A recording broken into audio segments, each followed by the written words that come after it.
Halo sahabat sehat, pada kesempatan kali ini kita akan mempelajari tentang sistem perkemian dan gangguan yang dapat terjadi. Sistem perkemian terdiri dari beberapa organ seperti ginjal, renal pelvis, ureter, kandung kemih, dan uretra. Peranan sistem perkemian penting karena berfungsi membantu proses pembentukan urin dengan menyaring sisa pembuangan tubuh dan air berlebih dari darah, menghilangkan cairan pembuangan atau urea, dan menjaga keseimbangan air, natrium, dan kalium. Gangguan kesehatan pada sistem kemih meliputi kelainan atau kondisi yang mempengaruhi ginjal, ureter, dan kandung kemih. Berikut ini beberapa jenis gangguan dan penyakit yang dapat terjadi di sistem perkemihan. Di antaranya, infeksi saluran kemih adalah infeksi yang dapat terjadi di berbagai bagian sistem kemih mulai dari ginjal hingga saluran kemih.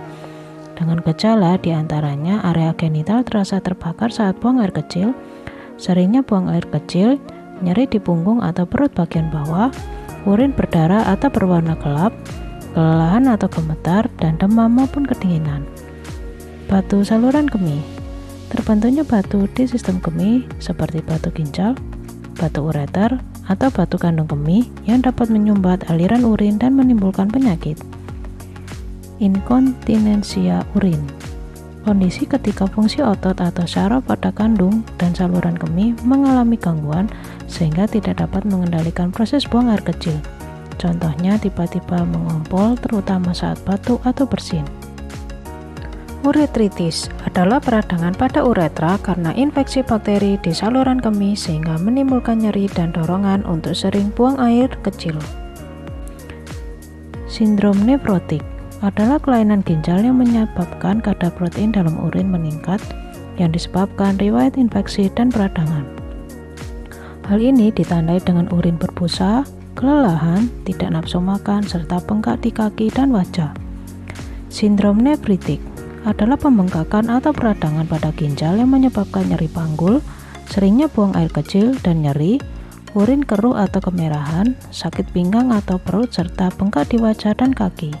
Jika tak segera ditangani, maka beresiko mengalami gagal ginjal. Gagal ginjal terjadi ketika ginjal tidak mampu menyaring darah dan membuang cairan serta zat limpa tubuh. Hal ini terjadi karena efek samping obat-obatan tertentu, cedera berat pada ginjal, dehidrasi, maupun karena penyakit tertentu seperti hipertensi dan diabetes menaun yang tidak ditangani dengan baik. Gejalanya seperti berkurangnya jumlah urin, bahkan hingga tidak buang air kecil berhari-hari, pembengkakan di kaki, sesak nafas, lemas, hingga pucat.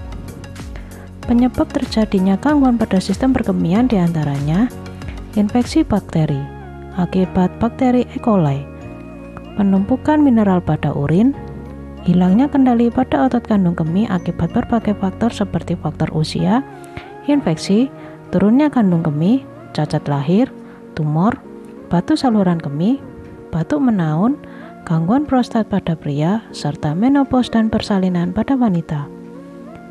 Adanya penyakit atau gangguan kesehatan tertentu, misalnya ada penyakit diabetes, gagal ginjal, maupun kerusakan pada saraf kandung kemih. Penyebab lainnya seperti sistitis, alergi, penyakit autoimun, dan faktor genetik. Faktor risiko yang dapat mempengaruhi seseorang mudah mengalami gangguan sistem perkemihan diantaranya sembelit, obesitas, diabetes, merokok, jarang berolahraga, pola makan yang kurang tepat, penggunaan obat-obatan tertentu, cedera panggul, serta pemakaian kateter urin yang bisa meningkatkan risiko masuknya bakteri. Cara pencegahan penyakit maupun gangguan pada sistem perkemihan diantaranya minum air putih yang cukup minimal 8 gelas sehari, tidak merokok, membatasi konsumsi alkohol dan kafein, menjaga berat badan tetap sehat dan ideal, lebih banyak bergerak seperti berolahraga, tidak menunda buang air kecil, melakukan pembersihan area genital sebelum dan sesudah berhubungan intim. Pada wanita, lakukan pembersihan daerah kewanitaan secara rutin dan benar, terutama usai buang air kecil. Jangan mengenakan pakaian bawahan yang ketat sehingga meningkatkan kelembapan, serta jangan mengenakan celana dalam selama berhari-hari.